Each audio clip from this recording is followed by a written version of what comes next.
라오스와 태국에 찌는 듯한 정글을 맨발로 헤매며 독충과 뱀의 위협을 견뎌낸 지 수개월. 마침내 인천국제공항에 도착했을 때 제 눈앞에 펼쳐진 광경은 마치 다른 행성에 온 것 같은 착각을 불러일으켰습니다. 눈이 부시도록 환한 조명, 바닥에 얼굴이 비칠 정도로 깨끗한 대리석, 그리고 태어나 처음 맡아보는 달콤하고 향긋한 공기. 저와 일행들은 공항 바닥에 주저앉아 누가 먼저랄 것도 없이 짐승처럼 엉엉 소리 내어 울었습니다. 살았다. 기어코 살아서 이 남조선 땅을 밟았구나. 국정원 조사를 마치고 하나원 북한이탈 주민 정착지원사무소 교육을 수료하던 날. 저는 태어나서 처음으로 대한민국 주민등록증과 제 이름이 적힌 통장을 품에 안았습니다. 정부에서 나온 정착지원금. 그 통장을 가슴에 품고 저는 펑펑 울었습니다. 이 돈이면 북에 두고 온 내 딸. 앞을 못 보며 앓고 있다는 은희를 당장 데려올 수 있을 거라 믿었기 때문입니다. 하지만 그 알량한 희망이 산산조각 나는 데는 단 하루도 걸리지 않았습니다. 하나원 문을 나서는 순간 중국과 동남아를 거치며 제 목숨을 담보로 잡았던 브로커들의 검은 손이 저를 기다리고 있었습니다. 한국에 도착하기까지 쌓인 수백만 원의 빚. 브로커들은 제 통장에 입금된 정착금을 그 자리에서 모조리 빼앗아 갔습니다. 결국 제 손에 남은 건 정부에서 배정해 준 경기도 외곽의 텅 빈 임대, 아파트 열쇠 하나와 단돈 몇만 원뿐이었습니다. 목숨을 걸고 찾아온 빛의 땅. 하지만 텅 빈 방바닥에 웅크리고 앉은 제게 대한민국은 압록강의 칼바람보다 더 차갑고 가혹한 냉혹한 자본주의의 그림자를 들이우고 있었습니다. 안녕하십니까. 세상의 모든 기구하고 애달픈 인생 이야기를 목소리로 전해드리는 사연 이야기꾼입니다. 자유만 찾으면 모든 고통이 끝날 줄 알았습니다. 하지만 아무런 기반도 배운 기술도 없는 탈북민에게 대한민국의 현실은 또 다른 전쟁터였습니다. 북에 두고 온 딸의 목숨값 300만 원. 그 돈을 마련하기 위해 낯선 땅에서 세상의 편견과 차가운 시선을 견뎌내야 했던 한 어머니의 도끼 어린 생존기. 가슴 먹먹한 탈북 실화 이부 낯선 땅. 빛과 그림자. 피보다 진한 약속 그 이야기를 지금 시작합니다. 2014년 봄. 은희와 헤어진 지 어느덧 4년의 세월이 흐르고 있었습니다. 은희를 데려올 브로커 비용 300만 원을 벌기 위해 저는 당장 다음 날부터 일자리를 찾아 거리를 헤맸습니다. 하지만 대한민국은 제가 살던 곳과는 너무도 다른 세상이었습니다. 거리의 간판은 꼬부랑 글씨인 영어 투성이었고 사람들의 말은 알아듣기 힘들 정도로 빠르고 낯설었습니다. 우여곡절 끝에 한 감자탕집 주방 보조로 일을 시작하게 되었습니다. 아침 9시부터 밤 11시까지 하루 14시간 동안 산더미처럼 쌓인 뚝배기를 닦고 양파를 까는 일이었습니다. 몸이 부서질 듯 힘들었지만 하루 일당 6만 원이라는 돈은 제게 생명수와도 같았습니다.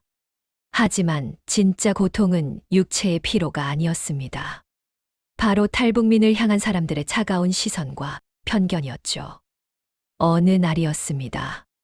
홀에 나간 반찬에 문제가 생겨 손님이 항의를 하자 식당 주인이 주방으로 득달같이 달려왔습니다. 아줌마, 내가 양파 얇게 썰라고 했어. 안 했어. 말귀를 못 알아들어. 북한에서 와서 고집이 센 거야. 아니면 머리가 나쁜 거야? 이래서 탈북자들은 쓰면 안 된다니까. 얼굴이 화끈거렸습니다. 억울함에 눈물이 핑 돌았지만 저는 입술을 깨물며 그 자리에서 엎드려 바닥을 닦았습니다. 중국 돼지 농장에서 숨죽여 살던 때를 떠올렸습니다. 참자. 수련아, 참아야 한다. 내 새끼 은희 데려오려면 여기서 쫓겨나면 안 된다. 속에서 피눈물이 나도 웃어야 한다. 저는 허리를 90도로 굽히며 죄송합니다. 다시는 안 그러갔습니다 하고 연신 고개를 조아렸습니다. 사람들은 저를 불쌍하게 보거나 혹은 경계하는 눈초리로 바라보았습니다. 대한민국이란 거대한 사회에서 저는 철저한 이방인이자 그림자 같은 존재였습니다. 저는 돈을 쓰지 않았습니다. 아니, 쓸 수가 없었습니다. 식당에서 남은 밥과 쉰 김치를 싸와서 끼니를 때웠고, 버스비가 아까워 매일 1시간 거리를 걸어서 출퇴근했습니다. 겨울에는 난방비를 아끼려고 보일러를 끈 채 길에서 주워온 뽁뽁이를 창문에 붙이고 파카를 껴입은 채 잠을 청했습니다. 매일 밤 지친 몸을 이끌고 차가운 방에 돌아오면 빈 페트병에 동전과 구겨진 지폐를 쑤셔 넣었습니다. 5,000원, 10,000원. 돈이 모일 때마다 압록강을 건너오던 날, 어머니의 품에 쥐어 주었던 은희의 낡은 손바지를 꺼내 얼굴에 비볐습니다. 은희야, 엄마가 돈 많이 모았어. 조금만 더 버텨다오. 제발 빛을 잃지 말고 엄마 얼굴을 기억해줘. 하지만 돈을 모으는 속도는 너무나 더뎠습니다.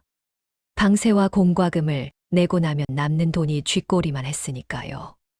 저는 낮에는 식당에서 일하고 식당 일이 끝나는 밤 11시부터는 근처 상가 건물에 들어가 새벽 3시까지 계단 청소를 했습니다. 잠은 하루에 34시간이 전부였습니다. 그러던 어느 겨울날 피로가 누적된 탓인지 상가 계단을 닦다가 그대로 굴러떨어지고 말았습니다. 발목이 퉁퉁 부어올라 걸을 수조차 없었습니다. 병원에 가야 했지만 며칠 일당을 날리고 치료비까지 내야 한다는 생각에 심장이 덜컥 내려앉았습니다. 저는 파스를 칭칭 감고 절뚝거리며 다시 식당 주방으로 향했습니다. 서 있을 수조차 없어 무릎을 꿇고 설거지를 했습니다. 고무장갑 속으로 파스 냄새와 피고름이 뒤엉켰지만 저는 은희의 얼굴을 떠올리며 이 악물고 버텼습니다. 그렇게 1년 6개월. 미친 듯이 일하고 굶주리며 모은 돈이 마침내 통장에 320만 원이 찍히는 순간 저는 텅 빈 방 한가운데 주저앉아 짐승처럼 오열했습니다. 내 딸의 목숨값, 아니 내 영혼을 갈아 넣은 돈이 마침내 모인 것입니다. 이튿날 아침 저는 떨리는 손으로 중국의 브로커에게 전화를 걸었습니다. 왜? 저 수련입니다. 돈 다 모았습니다. 우리 은희 300만 원 지금 당장 붙일 테니 제발 우리 은희 좀 남조선으로 빼내 주십시오. 브로커는 돈부터 중국 계좌로 넘기라고 했습니다. 피 같은 돈을 알지도 못하는 대포 통장으로 송금하던 순간 손발이 사시나무 떨리듯 떨렸습니다. 만약 이 브로커가 돈만 먹고 잠적한다면 은희는 영영 살아나오지 못할 것이고 저 또한 이 세상을 살아갈 이유가 없었습니다. 송금을 마치고 브로커로부터 작업에 들어간다. 열흘 뒤에 다시 연락하겠다는 짧은 통보를 받았습니다. 그 열흘은 제 인생에서 가장 끔찍하고 길었던 시간이었습니다. 일이 손에 잡히지 않아 매일 그릇을 깼고 잠 한숨 제대로 자지 못했습니다. 밥을 씹어도 모래알을 씹는 것 같았죠. 은희가 압록강을 건너다 잡히면 어떡하지? 산을 넘다 쓰러지면 어떡하지? 수만 가지의 불길한 상상이 저를 갉아먹었습니다. 그리고 약속한 열흘째 되던 날 새벽 2시. 방바닥에 멍하니 앉아있던 제 앞에 구형 폴더폰이 요란하게 울리기 시작했습니다. 저는 벼락이라도 맞은 듯 전화기를 낚아챘습니다. 여보세요, 여보세요. 엄마. 심장이 멎는 줄 알았습니다. 5년 만에 듣는 목소리. 5년 전 압록강변에서 엄마 가지 마라며 울부짖던 그 7살 꼬마의 목소리가 아니었습니다. 앳되지만 잔뜩 쉬고 겁에 질린 12살 소녀의 목소리. 틀림없는 제 딸 은이었습니다. 은이야, 우리 강아지. 은이 맞니? 엄마야, 엄마. 엄마, 엄마. 나 무서워. 너무 추워. 엄마. 야, 길게 통화 못해. 강은 무사히 넘었어. 지금 중국 단둥 안가에 숨어 있으니까 라오스로 넘어갈 때 다시 연락할게. 허튼 짓 하면 내 목숨은 없는 줄 알아. 아이가 강을 넘었습니다. 그 살얼음판 같던 압록강을, 앞도 잘 보이지 않는 아이가 제 어미가 건넜던 그 지옥의 길을 따라 기어 넘어온 것입니다. 저는 방바닥에 엎드려 바닥을 치며 통곡했습니다. 살려주셔서 감사하다고 우리 은희만 제 품에 안게 해주시면 내 남은 수명을 다 가져가셔도 좋다고 하늘을 향해 빌고 또 빌었습니다. 하지만 탈북의 과정은 중국에 도착했다고 끝나는 것이 아닙니다. 오히려 그때부터가 진짜 공포의 시작이죠. 중국 대륙을 가로질러 공안의 눈을 피하고 뱀과 벌레가 우글거리는 동남아의 정글을 넘어야만 했습니다. 저는 하루하루 피가 마르는 심정으로 버텼습니다. 식당 주방에서 뜨거운 국물에 손을 대어도 아픈 줄 몰랐고, 밤에는 은희가 혹시나 정글에서 추위에 떨고 있을까봐 보일러조차 켜지 않은 채 냉방에서 웅크리고 잤습니다. 그렇게 한 달이라는 영원 같은 시간이 흘렀습니다. 은희가 태국 수용소에 도착했다면 대한민국 영사관을 통해 연락이 와야 할 시점이 지났건만 브로커도 은희도 아무런 연락이 없었습니다. 어느 비 오는 밤이었습니다. 식당 일을 마치고 젖은 몸으로 돌아와 멍하니 전화기만 바라보고 있던 제게 드디어 낯선 번호로 전화가 걸려왔습니다. 태국 국가 번호였습니다. 떨리는 손으로 통화 버튼을 눌렀습니다. 여보세요, 은희니? 우리 은희 태국 넘어간 거야. 하지만 수화기 너머로 들려온 목소리는 은희가 아니었습니다. 한국 영사관의 직원이었습니다. 그의 차분하고도 무거운 목소리가 제 심장에 시퍼런 비수를 꽂았습니다. 박수련 씨 되십니까? 여기는 태국 방콕 한국 대사관입니다. 따님 박은희 양건으로 연락드렸습니다. 네, 제가 은희 엄마입니다. 우리 은희 무사한 거죠. 언제 한국으로 옵니까? 직원은 잠시 무거운 침묵을 지켰습니다. 그리고 들려온 한마디는 제 세상의 모든 빛을 앗아갔습니다. 죄송합니다만 박은희 양이 라오스 국경을 넘던 중 일행과 떨어져 현재 실종 상태입니다. 현지 경찰과 수색 중이지만 정글이라 생존을 장담하기가, 전화기가 손에서 미끄러져 떨어졌습니다. 5년. 그 지옥 같은 돼지 농장에서의 짐승 같은 삶을 견디고 뼈가 부서지도록 나만의 식당 바닥을 기며 모은 피눈물 같은 돈. 그 모든 것이 오직 내 딸을 살리기 위함이었는데 정글에서 실종이라니. 차라리 제 심장을 도려내는 것이 나았습니다. 저는 숨을 쉴 수 없었습니다. 눈앞이 새까맣게 아득해지며 억수같이 쏟아지는 창밖의 빗소리만이 귓가를 때렸습니다. 앞을 제대로 보지 못하는 12살 은희는 그 무자비한 라오스의 정글 한가운데서 대체 어떻게 된 것일까요? 어미의 피 맺힌 기도는 이대로 끝내 하늘에 닿지 못한 채 비극으로 끝나고 마는 것일까요? 따님이 라오스 정글에서 실종되었습니다. 영사관 직원의 그 한마디에 제 세상은 완전히 무너져 내렸습니다. 5년. 중국의 돼지 농장에서 짐승처럼 매를 맞으며 버틴 시간. 나만의 식당 바닥을 무릎으로 기며 10원짜리 하나까지 긁어모았던 그 피눈물.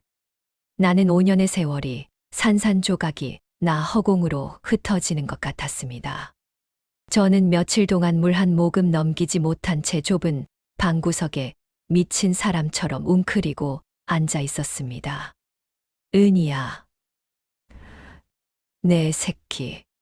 앞도 잘 안 보이는 그 어린 것이 비가 쏟아지는 캄캄한 밀림에서 얼마나 무서웠을까. 차라리 나를 죽여주시지. 왜 내 딸을. 벽에 머리를 찌으며 통곡하다 지쳐 쓰러지기를 반복했습니다. 브로커에게 전화를 걸어 내 장기를 다 빼가도 좋으니 제발 나를 그 정글로 데려가 달라고 울부짖었습니다. 하지만 돌아오는 건 기다리라는 차가운 대답뿐이었죠. 실종 3일째 되던 날 밤, 저는 부엌에 있던 식칼을 꺼내 들었습니다. 은희가 이 세상에 없다면 저 역시 하루도 더 살아갈 이유가 없었습니다. 떨리는 손으로 칼끝을 제 손목으로 가져가던 바로 그 순간이었습니다. 숨이 멎는 줄 알았습니다. 바닥에 내동댕이 쳐져 있던 낡은 휴대폰 액정에 발신 번호 표시 제한이라는 글자가 번쩍이고 있었습니다. 저는 칼을 내던지고 짐승처럼 바닥을 기어가 전화를 받았습니다. 여보세요. 수화기 너머로 지지직거리는 잡음과 함께 낯선 남자의 목소리가 들려왔습니다. 박수련 씨 맞으십니까? 여기 태국 메콩강 근처 국경지대입니다. 아이 찾았습니다. 은희 찾았어요. 아이를 찾았다는 선교사님의 말에 저는 방바닥에 엎드려 감사합니다라는 말만 수백 번을 외치며 오열했습니다. 선교사님의 말에 따르면 일행을 놓친 은희는 3일, 밤낮을 억수같이 쏟아지는 열대 소나기에 맞으며 밀림을 헤맸다고 합니다. 시력이 떨어져 앞이 흐릿한 상황에서도 아이는 독사나 들짐승을 피하기 위해 밤이면 큰 나무 위로 기어 올라가 뜬 눈으로 밤을 새웠습니다. 그리고 탈수증으로 의식을 잃어갈 무렵 국경을 순찰하던 현지 경찰과 선교사에 의해 극적으로 구조된 것입니다. 선교사님이 은희에게 물었다고 합니다. 그 무서운 곳에서 어린아이가 혼자 어떻게 버텼냐고. 은희의 대답은 제 가슴을 1000갈래 만 갈래로 찢어 놓았습니다. 우리 엄마가요. 밤 10번만 자면 쌀밥에 고기 반찬 해서 온댔어요. 근데 100번을 자도 안 와서 내가 엄마 찾아가려고요. 나 여기서 죽으면 우리 엄마가 슬퍼서 죽을까봐. 무서워도 이빨 꽉 깨물고 참았어요. 한 달 뒤, 마침내 모든 수속을 마치고 은희가 대한민국 땅을 밟는 날이 왔습니다. 저는 새벽 첫 차를 타고 인천공항 입국장으로 향했습니다. 심장이 너무 뛰어 숨을 쉴 수가 없었습니다. 입국장 자동문이 열리고 닫히기를 수십 번. 마침내 하나원 직원의 손을 잡고 걸어 나오는 작고 마른 여자아이가 보였습니다. 커다란 어른용 점퍼를 걸친 영양실조로 또래보다 한참이나 작은 아이. 초점 없는 눈으로 허공을 두리번거리는 그 아이는 틀림없는 내 딸 은희였습니다. 다리가 풀려 일어설 수조차 없었습니다. 저는 차가운 공항 바닥을 무릎으로 기어가며 아이의 이름을 불렀습니다. 은희야, 은희야. 목소리를 들은 아이가 흠칫 놀라며 고개를 돌렸습니다. 앞이 잘 보이지 않는 아이는 허공에 두 손을 뻗은 채 겁먹은 목소리로 더듬거렸습니다. 엄마, 우리 엄마예요? 저는 아이를 끌어안았습니다. 뼈만 남은 작은 등. 5년 전 압록강변에서 제 옷자락을 붙잡고 가지 말라며 울던 그 어린 딸이 살아서 제 품에 돌아온 것입니다. 저는 짐승처럼 울부짖으며 아이의 얼굴에 뺨을 비볐습니다. 그래, 엄마야. 어미가 미안하다. 널 버리고 가서 미안해. 다신 안 놔줄게. 다신 안 헤어질게, 은희야. 은희는 제 품에 안겨 거북이 등껍질처럼 갈라진 제 손을 조망만 한두 손으로 꼭 잡았습니다. 그리고 제 가슴에 얼굴을 묻으며 펑펑 울음을 터뜨렸습니다. 엄마, 엄마 냄새가 나. 꿈 아니지. 나 이제 엄마랑 같이 사는 거지. 공항 입국장에 있던 수많은 사람들이 가던 길을 멈추고 저희 모녀를 보며 눈물을 훔쳤습니다. 그날 저는 세상의 모든 것을 가진 세상에서 가장 행복한 어미였습니다. 은희와 함께 사는 단칸방은 비록 작고 초라했지만 제게는 세상 어떤 궁궐보다 따뜻했습니다. 하지만 당장 시급한 건 은희의 눈이었습니다. 영양실조와 극심한 스트레스로 시신경이 크게 손상되어 방치하면 실명할 수도 있다는 진단을 받았습니다. 수술비와 치료비만 수천만 원. 저는 다시 도끼를 품었습니다. 새벽 5시에 일어나 김밥 공장에서 김밥을 말고 낮에는 감자탕 집에서 뚝배기를 닦았으며 밤에는 빌딩 청소를 나갔습니다. 하루 3시간을 자며 기계처럼 일했지만 집에 돌아와 곤히 잠든 은희의 얼굴을 보면 피곤함이 싹 가셨습니다. 엄마, 무리하지 마. 나 눈 안 보여도 괜찮아. 엄마만 옆에 있으면 돼. 무슨 소리야. 우리 은희 세상에서 제일 예쁜 거 다 보게 해줄 건데. 엄마만 믿어.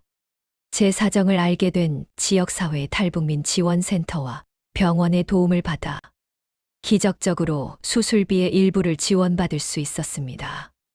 3번의 큰 수술 끝에 은희는 마침내 잃어가던 빛을 되찾았습니다.